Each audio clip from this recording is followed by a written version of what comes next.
श्री मार्कंडेय पुराण पतिव्रता नारी की महत्ता। आइए सुनिए।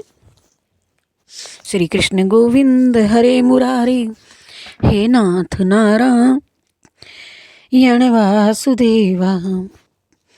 श्री कृष्ण गोविंद हरे मुरारी, हे नाथ नारायण वासुदेवा। श्री कृष्ण गोविंद हरे मुरारी, हे नाथ नारायण वासुदेवा।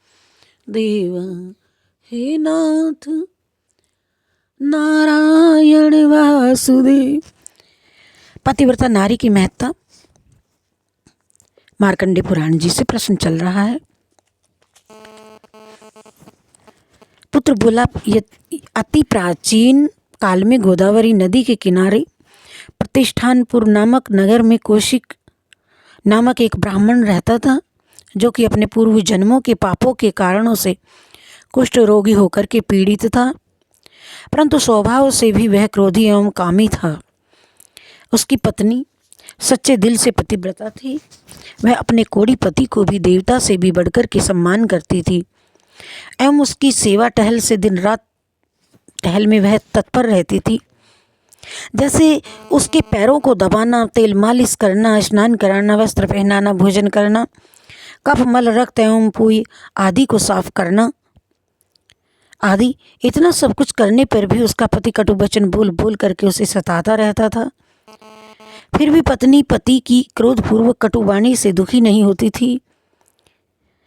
यह विनीत एवं साध्वी होकर के पति को देवतुल्य मान करके सेवा में लगी रहती थी।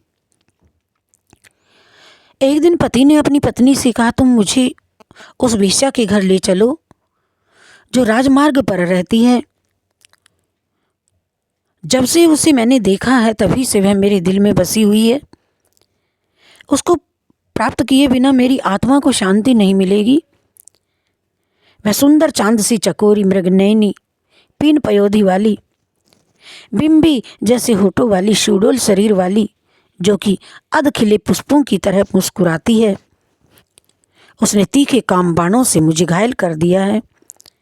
हे सुभोगे, तुम मुझे वहां ले चलो। अब रात्रि हो चली है। उस वेश्या ने यदि मुझे आलिंगन नहीं किया तो प्रातःकाल होते ही मुझे निश्चय ही तू मरा हुआ समझ लेना, निश्चय ही मरा हुआ जान लेना। हालांकि पतिदेव में चलने फिरने की भी शारीरिक क्षमता का अभाव था। वे पतिव्रता नारी अपने काम पिपासु पति के वचनों को नहीं टाल सकी। अतः उसने ढेर सारे पैसों की पोटली अपनी कमर में बांध करके पति को कंधे पर लेकर के वेश्या के घर की तरफ धीरे धीरे चल दी। रात भयंकर अंधेरी थी। रास्ते में कुछ भी दिखाई नहीं देता था, कुछ भी नहीं दिखाई दे रहा था। घनघोर बादल भी घिर आए थे। कभी कभी आकाश में विद्युत की छटा ही उनको राह दिखा रही थी। रास्ते में मांडव नामक ब्राह्मण को झूठे ही वस्त्र चुराने के अपराध में सूली पर लटकाया गया था। अंधेरे में पत्नी के कंधे पर बैठे कोड़ी पति का पैर नीचे लटक रहा था, जो सूली से टकरा गया। सूली हिल गई, जिससे मांडव को भारी पीड़ा हुई, बड़ी पीड़ा हुई। अतः उन्होंने क्रोधित होकर के श्राप दिया। कहा, जिस पापी नीच ने अपने पैर से इस शूली को हिला करके मुझे इतना कष्ट दिया है, वह सूर्योदय होते ही सूर्य को देखने के साथ मृत्यु को प्राप्त हो जाएगा। मांडव के श्राप को सुनकर पत्नी को बड़ा कष्ट हुआ। वह बोली, यदि मेरे में सतीत्व है तो अब सूर्योदय होगा ही नहीं। उसके बाद सूर्योदय होना बंद हो गया। निरंतर कई दिन रात होती गई। रात बीत गई कई रातें, जिससे देवता लोग व्याकुल हो गए और ब्रह्मा के पास जाकर अपनी शंका प्रकट की कि दिन रात दोनों ही ने न होने में कहीं स्वाध्याय वशट युक्त आहुतियाँ तथा हवन आदि से हीन होकर के इस संसार का विनाश ही न हो जाए, क्योंकि रात्रि दिन की व्यवस्था न होने के कारण महीने नष्ट हो गए हैं। सूर्य के उत्तरायण दक्षिणायन का ज्ञान ही नहीं हो रहा है, अतः अयन के ज्ञान हुए बिना हर वर्ष, वर्ष के बिना काल, काल कैसे ज्ञात होगा। सूर्योदय के बिना तो स्नान, ध्यान, ज्ञान, दान, अग्निहोत्र एवं यज्ञ आदि धार्मिक अनुष्ठान बंद हो जाएंगे। इस प्रकार निरंतर ही अंधकार का बने रहना सभी जड़ एवं चेतन प्राणियों के विनाश का कारण हो जाएगा। और इसीलिए हे पितामह, आप ही कोई ऐसा उपाय करें जिससे कि पूर्व की भांति दिन रात होवें और विनाश से इस संसार को बचाया जा सके।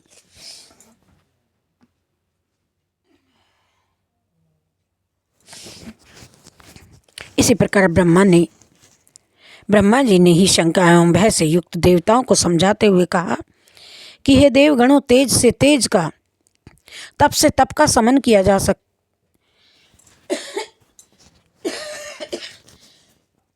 जाता है।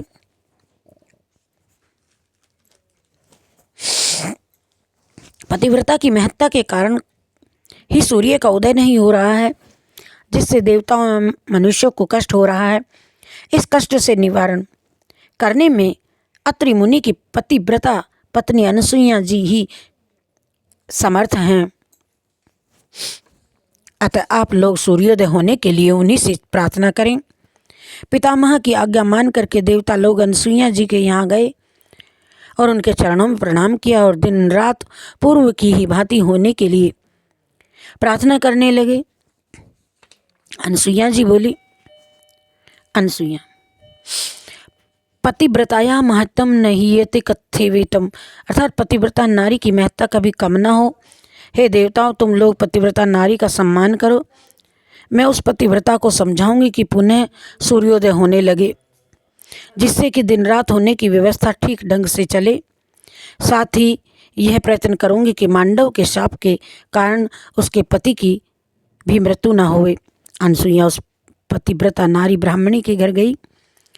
उससे उनके धर्म व पति के कुशल क्षेम पूछा जाकर के। ब्राह्मणी बोली, मैं तो पति की सेवा को देवता की सेवा से भी बढ़कर के मानती हूँ।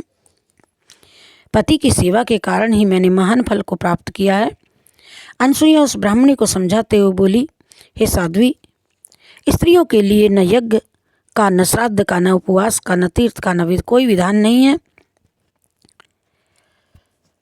न उपवास आदि का ही विधान किया गया है, क्योंकि वह मात्र पति की सेवा से ही पुरुषों द्वारा कष्ट सहकर के कमाए गए पुण्य के आधे भाग की स्वामिनी बन जाती है और इच्छित लोकों को प्राप्त कर लेती है। पति ही नारी की परम गति है। पति देवताओं, पितरों एवं अतिथियों के सेवा भाव से जो कुछ पुण्य अर्जन करता है, उस पुण्य का आधा अंश सरलता से मात्र पति की सेवा करके प्राप्त कर लेती है। इसीलिए हे सौभाग्य, तुम अपना मन स्थिर रख करके अनन्य भाव से पति की सेवा करती रहो। अनसुईया की इस प्रकार की मधुर सद्वाणी को सुनकर के ब्राह्मणी बोली कि हे कल्याणी, आपका शुभ दर्शन पाकर मेरा जीवन सफल हो गया। वास्तव में आपके द्वारा दिए गए इस सदुपयोग से पति सेवा में प्रीति और अधिक गहरी हो गई है मुझे, क्योंकि कोई भी स्त्री पति की सेवा करके उसे प्रसन्न करके ही उसकी कृपा से सभी प्रकार के सुखों को पा सकती है। निश्चय ही स्त्री के लिए पति ही देवता, उसकी सेवा से बढ़कर के अन्य कोई पूजा नहीं है। हे महाभागे, आपने मेरे घर आकर के इस प्रकार का सुंदर उपदेश देने की कृपा की है। आप धन्य हैं। आप आदेश करें कि मैं आपकी क्या सेवा कर सकती हूँ। अनसुईया ब्राह्मणी से बोली, है सुभगे, इंद्र आदि ये सभी देवतागण भयभीत हैं, क्योंकि सूर्य के न निकलने से दिन रात नहीं होते हैं, जिससे यज्ञ आदि धार्मिक अनुष्ठान बंद हो गए हैं। इसके न होने से अनावृष्टि होगी, अकाल पड़ेगा, अंततः संसार का नाश हो जाएगा। अतः तुम इन देवताओं के आग्रह पर मेरी बात मान करके प्रसन्न हो जाओ, जिससे सूर्य पूर्व की भांति उदय होने लगे और दिन रात की व्यवस्था कर्म भी ठीक हो जावे। तथा मेरे पर विश्वास रखो, मैं अपने पतिव्रत धर्म पालने के बल पर तुम्हारे पति को मांडव के शाप से मरने ही नहीं दूंगी, अपितु पूर्व की भांति स्वस्थ भी कर दूंगी। ब्राह्मणी ने अनसुईया के वचनों को मान करके अवमस्तु कही और उदय होने के लिए सूर्य की आराधना की। लालिमा लिए हुए सूर्य उदय हो गए। तथा साथ ही उस पतिव्रता नारी का पति भी भूमि पर शाप के कारण गिरने लगा कि ब्राह्मणी अपने पति को गोद में लेकर के बैठ गई और व्याकुल हो गई। अनसुईया ने ब्राह्मणी को समझा करके धैर्य बंधाया और फिर बोली, यदि मैंने किसी अन्य पुरुष को अपने पति के समान न देखा हो तथा अपने शील रूप बुद्धि वाणी एवं मृदुता आदि भूषणों से पति की सेवा की हो, अपने पति से बढ़कर के किसी अन्य देवता को भी सम्मान न दिया हो, यदि मैंने मन क्रम और क्रम से पति की सेवा की हो तो वह ब्राह्मण पूर्ण स्वस्थ होकर के युवावस्था को प्राप्त करे और अपनी पत्नी के 700 वर्षों तक जीवित रहे। इस प्रकार अनुसुईया द्वारा प्रार्थना किए जाने के कुछ क्षण बाद ही वह युवक पूर्ण स्वस्थ होकर के कांतिमान शरीर वाला युवा अवस्था को प्राप्त करके उठ खड़ा हुआ। देवता लोग प्रसन्न होकर के आकाश से पुष्प वर्षा करते हुए तुरही ही दुंदुभी आदि बजाने लगे। पतिव्रता नारी की महत्ता श्री मार्कंडेय पुराण जी से बताई। पतिव्रता नारी की महत्ता। पतिव्रता नारी तुझको प्रणाम प्रणाम प्रणाम।